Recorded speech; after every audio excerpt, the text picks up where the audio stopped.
தானியங்களோட இயற்கை சத்தும் சுவையும் மாறாம மாவு அரைக்க பெஸ்ட் ஆனது அல்ட்ராவின் பேட்டன்டட் கோனிக்கல் ஸ்டோன்கள் மட்டும்தான். அல்ட்ரா என்றால் ஆரோக்கியம்.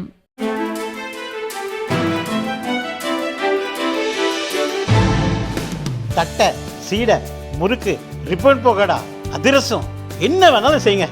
ஒரே ஒரு 5 லிட்டர் இதய மந்த்ரா கடல் எண்ணெய் பேக் ஒரு மாசம் முழுசுக்கும் அத்தனை சமையல முடிச்சு விடலாம். இதய மந்த்ரா. இந்திரா காந்தி பேயென ஏவி இந்தியாவை இருளென கவ்விய அந்த எமர்ஜென்சியின் 21 மாதங்கள் குறித்து தான் ஒரு 10 நிமிடம் இந்த காணொலியில் பார்க்குறோம். வாங்க பார்க்கலாம். நெருக்கடி நிலை அப்படிங்கிற அந்த வார்த்தையை கேட்ட உடனேயே உலகம் முழுக்க நெருக்கடி நிலை அப்படிங்கிறது அரசுகளால் அமல்படுத்தக்கூடிய ஒரு கட்டுப்பாடுகள் அப்படிங்கிறது நம்முடைய நினைவுக்கு வந்திருக்கும்.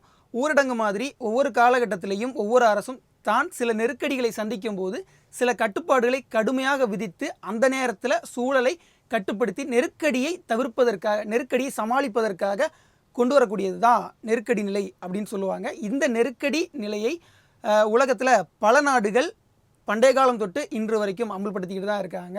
பண்டைய காலகட்டங்களில் மன்னராட்சியிலும் கூட கழகங்கள் வரும். அந்த கழகங்களை கட்டுப்படுத்துவதற்காக அவங்களும் தீவிரமான கட்டுப்பாடுகளை விதித்து நெருக்கடி நிலையை கட்டுப்படுத்துவாங்க. அதற்கு பிறகு நாடாளுமன்ற குடியரசுகள் உலகம் முழுக்க உருவாச்சு. இன்றைக்கு உலகத்தின் மிக மூத்த நாடாளுமன்ற குடியரசாக இருக்கக்கூடிய அமெரிக்காவில் கூட 90 எமர்ஜென்சிகள் நடைமுறைப்படுத்தப்பட்டிருக்கு. அதில் கடைசியாக கடந்த ஏப்ரல் மாதத்தில் அமெரிக்க அதிபரான ட்ரம்ப் அவர்கள் 90வது எமர்ஜென்சியாக கொண்டு வந்தார். இதில் 40க்கும் மேற்பட்ட எமர்ஜென்சிகள் அமெரிக்காவில் காலாவதியாகிருச்சு. 40க்கும் மேற்பட்ட எமர்ஜென்சிகள் இன்றைக்கும் நடைமுறையில் இருந்துட்டு வருது. ஆனால் அமெரிக்காவுடைய எமர்ஜென்சியும் இந்தியாவில் இருக்கக்கூடிய எமர்ஜென்சியும் நாம் ஒப்பிட்டு பார்க்க முடியாது. இந்திய அரசியலமைப்பு சட்டத்திலையும் இந்த மாதிரியான நெருக்கடி நிலைகளை எதிர்கொள்வதற்காக அவசர கால சட்டங்கள் அரசியலமைப்பு உறுப்பினுடைய 18வது பகுதியில் கொடுக்கப்பட்டிருக்கு. அரசியலமைப்பு சட்டக்கூறு 352லிருந்து 360 வரைக்கும் இந்த அவசர கால விதிகள் தான் முழுமையாக இடம்பெற்றிருக்கு. அதிலும் குறிப்பாக வரலாற்றிலிருந்து பாடம் கற்றுக்கொண்ட நம்முடைய இந்திய சட்ட நிபுணர்கள், சட்ட சிற்பிகள் அதை மிக தெளிவாகவே வரையறுத்திருக்காங்க. குறிப்பாக நிதிநிலை நெருக்கடியை எதிர்கொள்வதற்கான அவசர கால விதிகளை நடைமுறைப்படுத்துவதற்கான ப்ரொவிஷன்ஸும், அதே நேரத்தில் வெளிப்புற அழுத்தங்கள் மற்றும் உள்நாட்டு கழகங்கள், உள்நாட்டு அமைதியின்மையை எதிர்கொள்வதற்கான நெருக்கடி நிலைகளை, அந்த நெருக்கடி நிலையை எதிர்கொள்வதற்கான அவசர கால விதிகளை நடைமுறைப்படுத்துவதற்கான ப்ரொவிஷன்களும் இந்த 352லிருந்து 360 வரைக்கும் கொடுக்கப்பட்டிருக்கு. இதன் அடிப்படையில் பார்ட் 3, அதாவது இந்திய அரசியலமைப்பு சட்டத்தினுடைய பகுதி 3 வழங்கக்கூடிய அடிப்படை உரிமைகள் மற்றும் ஆர்டிகல் 19 வழங்கக்கூடிய 6 அடிப்படை உரிமைகளை மீறி, அதாவது தற்காலிகமாக நிறுத்தி வைத்துக்கொண்டு இந்த நெருக்கடி நிலைகளை கட்டுப்படுத்துவதற்கு அவசர கால விதிகளை நடைமுறைப்படுத்தலாம் என்பது இந்திய அரசியலமைப்பு சட்டம் சொல்லக்கூடிய அவசர கால விதிமுறைகள். இந்த அவசர கால விதிமுறைகளை பயன்படுத்தி தான் அம்மையார் இந்திரா காந்தி அவர்கள் கடந்த காலகட்டங்களில் இந்தியாவை 21 மாதம் இருளில் மூழ்கடித்தார் என்பது மறுக்க முடியாத, மறக்க முடியாத உண்மை. இன்றைக்கு ஜூன் 25, இதே ஜூன் 25 50 ஆண்டுகளுக்கு முன்பு 1975ஆம் ஆண்டு எமர்ஜென்சி இந்தியாவில் நடைமுறைக்கு வந்தது. அதற்கு முன்பு இந்தியாவில் 2 முறை எமர்ஜென்சிகள் வந்தது. ஒன்று இந்தியா சீனா போரின் போது, மற்றொன்று இந்தியா பாகிஸ்தான் போரின் போது. ஒன்று 1962, மற்றொன்று 1971லிருந்து 72 காலகட்டங்கள் வரைக்கும்.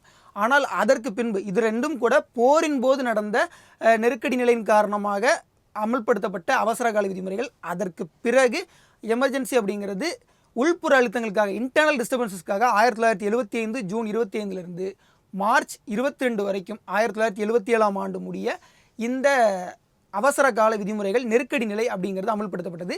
இதற்கான காரணம் தான் மிக மிக மோசமானது. தன்னுடைய தனிப்பட்ட காரணங்களுக்காக இந்திரா காந்தி அவர்கள் இந்த சட்டத்தை நடைமுறைப்படுத்தி அந்த 21 மாத இருள் காலத்தை உருவாக்கினாங்க. என்னதான் இந்திரா காந்தி அவர்கள் காமராஜர் அவர்களால் முன்மொழியப்பட்டு பிரதமரானாலும் கூட தொடக்கத்தில் காமராஜருக்கு கட்டுப்படாத இந்திரா காந்தி அவர்கள் பிற்காலத்தில் காங்கிரஸுக்கும் கட்டுப்படாமல், ஏன் இந்திய நாட்டுக்கு, இந்திய அரசியலமைப்பு சட்டத்துக்கே கட்டுப்படாத ஒரு பிரதமராக மாறினாங்க. குறிப்பாக 1967ஆம் ஆண்டு கோலக்நாத்தினுடைய வழக்கினுடைய தீர்ப்பு உச்சநீதிமன்றத்தால் வழங்கப்படுது. அதன் அடிப்படையில் நாடாளுமன்றம் ஒரு மனிதனுடைய அடிப்படை உரிமைகளை மறுக்க முடியாது, அடிப்படை உரிமைகளை அரசியலமைப்பு சட்ட திருத்தம் மூலமாக நாடாளுமன்றம் பறிக்க முடியாது அப்படிங்கிற தீர்ப்பை உச்சநீதிமன்றம் வழங்குது.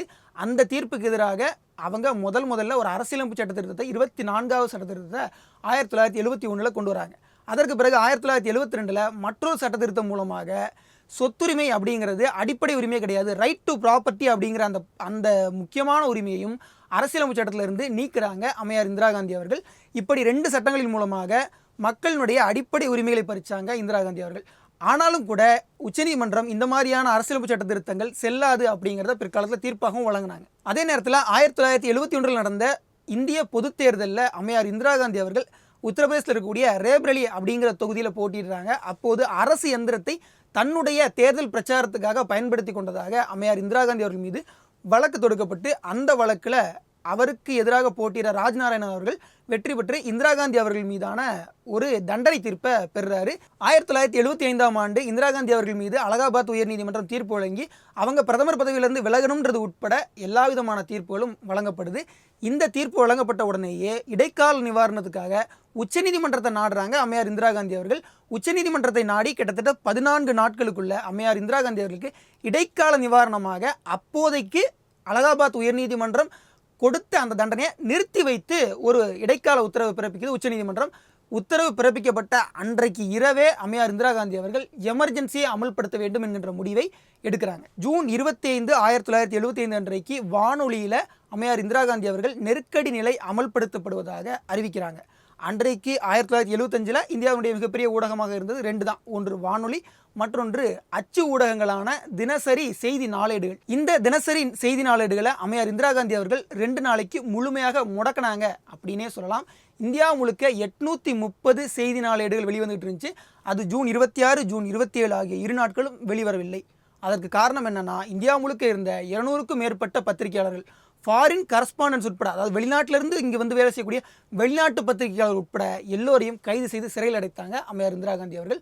அதற்கு பின்பு விடுவிக்கப்பட்ட போதும் கூட செய்தி நாளேடுகள் கடுமையான தணிக்கைக்கு, அதாவது சென்சாருக்கு உட்படுத்தப்பட்டு செய்தி நாளேடுகள் எல்லாம் சென்சார் செய்யப்பட்டு எமர்ஜென்சியின் கோர முகங்களும் மோசமான செய்திகளும் அரசின் மோசமான நடவடிக்கைகளும் வெளியே தெரியாத வண்ணம் எல்லாமே பூசி மொழுகப்பட்டு தான் வெளியே வந்துச்சு. இந்திய ஜனநாயகத்தின் 4வது தூணான ஊடகத்துறை மேலேயே முதல் அடியை அடித்த அம்மையார் இந்திரா காந்தி அவர்கள் அதற்கு முன்பே இந்தியாவுடைய அரசியலமைப்பு சட்டத்தின் மேலே, அதாவது இந்திய ஜனநாயகத்தின் அடித்தளமான இந்திய அரசியலமைப்பு சட்டத்தின் மேலேயே முதல்ல கையை வச்சாங்க.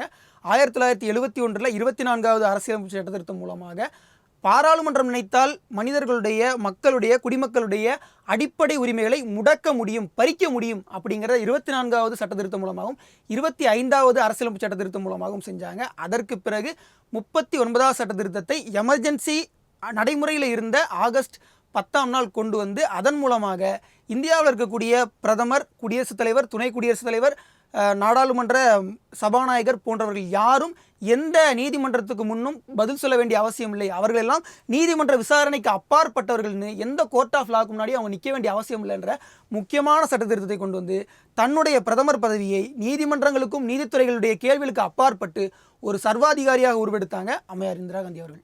எமர்ஜென்சியினுடைய நாயகி அம்மையார் இந்திரா காந்தி அவர்கள்லாம் எமர்ஜென்சியுடைய நாயகன் சஞ்சய் காந்தி அவர்கள் தான்.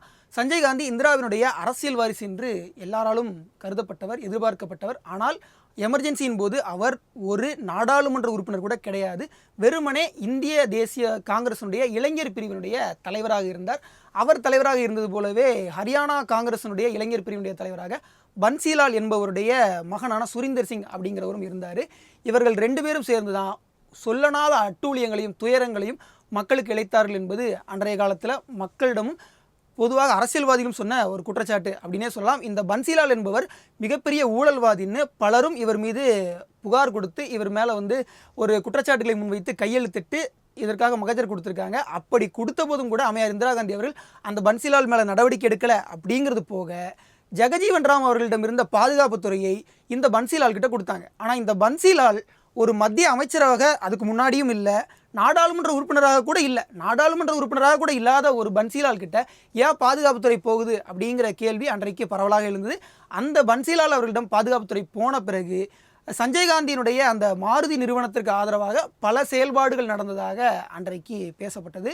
அதுபோக பன்சிலால், அவருடைய மகன் சுரீந்தர் சிங், இவங்க 2 பேரும் சேர்ந்து ஹரியானாவில் பல கொடுமைகளை செய்தாங்க. அந்த காலகட்டத்தில் ஹரியானாவில் பன்சிலாலுக்கு வேண்டாத ஒரு குடும்பம், பன்சிலாலுக்கு ஆகாத ஒரு ராஜ்புத் சமூகத்தை சேர்ந்த குடும்பத்தை காவல் நிலையத்துக்கு வரவழைத்து அந்த குடும்பத்தை சேர்ந்த ஒரு பெண்ணை முழுமையாக நிர்வாணப்படுத்தி பலர் முன்னிலையில் துன்புறுத்தி அந்த ராஜ்புத் சமூகத்தை சேர்ந்த ஒரு தங்கை, ஒரு அண்ணன் 2 பேரையுமே நிர்வாணப்படுத்தி ஒரே அறைக்குள்ளே அடைச்சி பல கொடுமைகளையும் செய்தார் இந்த பன்சிலால் என்பவரும் சுரீந்தர் சிங் என்ற மற்றொரு அரசியல்வாதியும். இவர்கள் 2 பேரும் செய்த கொடுமைகள் எமர்ஜென்சி டைமில் சஞ்சய் காந்திக்கு நிகரானது அப்படின்னு தான் சொல்லணும். சுரீந்தர் சிங் தனக்கு ஆகாத ஒரு மாணவனை அவருடைய குடும்பத்தையும் துன்புறுத்தினார். இது உட்பட இந்தியா முழுக்க அந்த எமர்ஜென்சி காலகட்டங்களில் சிறையில் சித்திரவதை செய்யப்பட்டு கொல்லப்பட்டவருடைய எண்ணிக்கை குறைந்தபட்சம் 50, அதுவும் சில நாட்கள் நடந்த சம்பவங்கள் அப்படின்னு தான் சொல்லணும். இதுபோக கேரள மாணவர் ராஜனுடைய கொலை வழக்கு வெளியே வராமல் அரசாங்கத்தாலேயே மறைக்கப்பட்டது அப்படிங்கிறதும் மற்றொரு பிரச்சனையாக வந்து நின்றது. இப்படி இந்தியா முழுக்க எமர்ஜென்சி காலகட்டங்களில் காங்கிரஸ்காரர்கள் தங்களுடைய சுய விருப்பு வெறுப்புகளுக்காக அரசு இயந்திரத்தை மிக தவறாக பயன்படுத்தி அரசு அதிகாரிகள் உட்பட ஏபி ஹோரைவால் என்பவர் நீதிமன்றத்துக்கு போக முயற்சி பண்ணுறாரு. நீதிமன்றத்துக்கு போகிறதுக்கு முன்னாடி அவரை கைது செய்கிறாங்க. இப்படி அரசு அதிகாரிகள் உட்பட எல்லோரும் காங்கிரஸ்காரர்களுடைய சுய விருப்பு வெறுப்புக்காக பழிவாங்கப்பட்டாங்க இந்த எமர்ஜென்சியினுடைய 21 மாத காலத்தில். மக்களை கைது செஞ்ச, மக்களை கொடுமைப்படுத்திய அம்மையார் இந்திரா காந்தி அவர்கள் இயக்கங்களையும் விட்டு வைக்கல. அதுலேயும் குறிப்பாக RSS, ஆனந்தமார்க், ஜும்மா ஆசாத் போன்ற பல இயக்கங்களும் தடை செய்யப்பட்டது. பல கட்சிக்காரர்கள் இந்திரா காந்தி அவர்களுக்கு ஆகாத அரசியல் எதிரிகள்னு மிக முன்னணி தலைவர்கள் உட்பட ஜெயபிரகாஷ் நாராயணன், அத்வானி, அசோக் மேத்தா உட்பட, வாஜ்பாய் உட்பட பலரும் கைது செய்யப்பட்டு சிறையில் அடைக்கப்பட்டாங்க. இதை அன்றைக்கு இருந்த டைம் மேகசின் உட்பட, நியூயார்க் டைம்ஸ் உட்பட பல சர்வதேச ஊடகங்களும் தங்களுடைய செய்தி நாளேடுகள்லையும் அதனுடைய முகப்பு பக்கங்களையும் எழுதினாங்க. குறிப்பாக இந்திரா காந்தி அவர்கள் ஒரு சர்வாதிகாரி மனநிலைக்கு போயிட்டாங்க, தன்னை சர்வாதிகாரியாக மாற்றிக்கொண்டார் அப்படின்னே உலக அளவிலான ஊடகங்கள் எழுத தொடங்கின. நாடாளுமன்ற உறுப்பினராக கூட இல்லாத சஞ்சய் காந்தி அவர்கள் பிரதமர் இந்திரா காந்தியின் மகன் என்ற ஒரே காரணத்துக்காக பிரதமருடைய அதிகாரங்களெல்லாம் நகல் எடுத்தால் போல பிரதமரின் நிழல் அதிகாரமாக செயல்பட்டார். குறிப்பாக டெல்லி நகர்ப்புறங்களை நான் அழகுபடுத்துகிறேன், அர்பன் ரினியூவல் பண்ணுறேன், நகர்ப்புறங்களை புதுப்பிக்கிறேன் அப்படிங்கிற பேரில் டெல்லியில் இருக்கக்கூடிய நிறைய கட்டிடப் பகுதிகளை இடித்து தள்ளினார் அப்படின்னே சொல்லலாம். குறிப்பாக எமர்ஜென்சிக்கு முந்தைய காலகட்டங்களில் இடித்து தள்ளப்பட்ட டெல்லி டெவலப்மெண்ட் அத்தாரிட்டியால் இடித்து அப்புறப்படுத்தப்பட்ட கட்டிடங்களுடைய எண்ணிக்கை அப்படின்னு பார்த்தீங்கன்னா 920 தான். ஆனால் எமர்ஜென்சி காலகட்டங்களில் டெல்லி டெவலப்மெண்ட் அத்தாரிட்டியால் இடித்து தள்ளப்பட்ட மொத்த கட்டிடத் தொகுதிகளுடைய எண்ணிக்கை 1,37,964. இது ஷா கமிஷன் ரிப்போர்ட்டில் மிக தெளிவாக குறிப்பிடப்பட்டு இந்த டெல்லி டெவலப்மெண்ட் அத்தாரிட்டியினுடைய வைஸ் பிரசிடெண்ட்டாக இருந்த ஜக்மோகன் தான் இந்த சஞ்சய் காந்தி அவர்களுடைய பெயரில், சஞ்சய் காந்தி அவர்களுடைய ஆணையின் பெயரில் இந்த ஜக்மோகன் தான் எல்லாவற்றையும் இடித்து தள்ளினார் அப்படிங்கிற விடயங்களையும் குறிப்பிட்டிருக்காங்க. இப்படி டெல்லியில் இருக்கக்கூடிய பல நகர்ப்புற கட்டிடங்களை இடித்து தள்ளியதனுடைய விளைவாக கிட்டத்தட்ட 7 லட்சம் மக்கள் தங்களுடைய இருப்பிடங்களிலிருந்து புலம்பெயரக்கூடிய, வேறு மாற்று வாழ்விடங்களை தேடக்கூடிய அவல நிலைக்கு தள்ளப்பட்டாங்க. இது மட்டுமான்னு கேட்டிங்கன்னா அதுவும் கிடையாது. அம்மையார் இந்திரா காந்தி அவர்கள் 42வது அரசியலமைப்பு சட்ட திருத்தம், மினி கான்ஸ்டியூஷன் அமெண்ட்மெண்ட் அதை சொல்லுவாங்க, அந்த கான்ஸ்டியூஷன் அமெண்ட்மெண்ட்டை கொண்டு வந்த போது அதில் 20A அப்படிங்கிற பகுதியில் family planning and population control அப்படிங்கிற ஒரு முக்கியமான பகுதியை கொண்டு வந்தாங்க. அதனுடைய பொறுப்பை சஞ்சய் காந்தி அவர்கள் தான் எடுத்துக்கிட்டாரு. அதன் பெயரில் கிட்டத்தட்ட 80 லட்சம் பேர் அந்த எமர்ஜென்சி காலகட்டங்களில் கட்டாய கருத்தடை அறுவை சிகிச்சைக்கு உட்படுத்தப்பட்டாங்க. குடும்ப கட்டுப்பாடு அறுவை சிகிச்சை, அந்த குடும்ப கட்டுப்பாடு அறுவை சிகிச்சையின் போது கட்டாயப்படுத்தப்பட்டதனுடைய விளைவாக பலர் அந்த அறுவை சிகிச்சையின் போதே மரணித்ததாக ஒரு செய்தியும் இருக்குது. கிட்டத்தட்ட ஒரே நாளில் 50 சேரில் இருக்கக்கூடிய மக்களை தூக்கிட்டு போய் அவங்கள கட்டாய கருத்தடை அறுவை சிகிச்சை செய்த போது அவர்கள் மரணித்தார்கள் அப்படிங்கிற மற்றொரு செய்தியும் இருக்குது. இப்படி இந்திய அரசியலமைப்பு சட்டம், இந்தியாவில் இருக்கக்கூடிய சட்டமன்றங்கள், நாடாளுமன்றம், இந்தியாவினுடைய நீதிமன்றம், இந்தியாவினுடைய ஊடகங்கள்னு இந்திய ஜனநாயகத்தையே ஒட்டுமொத்தமாக படுகொலை செய்ய முயற்சி செய்தது தான் அந்த 21 மாத காலம். அந்த 21 மாத காலம் ஒரு வழியாக மார்ச் 23ஆம் நாள் முடிவுற்று அதற்கு பிறகு மொரார்ஜி தேசாய் அவர்கள் இந்தியாவுடைய பிரதமரானார். அம்மையார் இந்திரா காந்தி அவர்கள் அதற்கு பிறகு எமர்ஜென்சியை நான் செய்தது தவறு தான் அப்படின்னு 1978-79 வாக்கில் மன்னிப்பும் கேட்டாங்க. இவ்வளோ பெரிய பிழையை செய்த பிறகும் அம்மையார் இந்திரா காந்தி அவர்கள் தங்களுடைய குடும்ப சொத்து தான் இந்தியாவுடைய பிரதமர் பதவி அப்படிங்கிற அந்த நினைப்போடு ஆட்சி செய்யக்கூடிய அந்த தன்மையை மாற்றிக்கொள்ளாமல் மீண்டும் மீண்டும் அதே தவறுகளை தான் செஞ்சாங்க. இப்படியாக இந்தியாவினுடைய ஜனநாயக வரலாற்றில் ஒரு ஆறாத வடுவாக, மறக்க முடியாத ஒரு காயமாக, ஒரு பேரிடியாகத்தான் அமைந்திருந்தது இந்த எமர்ஜென்சி. இது போன்ற ஒரு எமர்ஜென்சி மீண்டும் ஒரு நாள் வந்துவிடக்கூடாது என்பதோடு இந்த எமர்ஜென்சியை நினைவு கூறுவோம். ஜூன் 25, 1975 மீண்டும் இதே போல ஒரு நாள் வரலாற்றில் உருவாகிவிடவே கூடாது. நன்றி, வணக்கம்.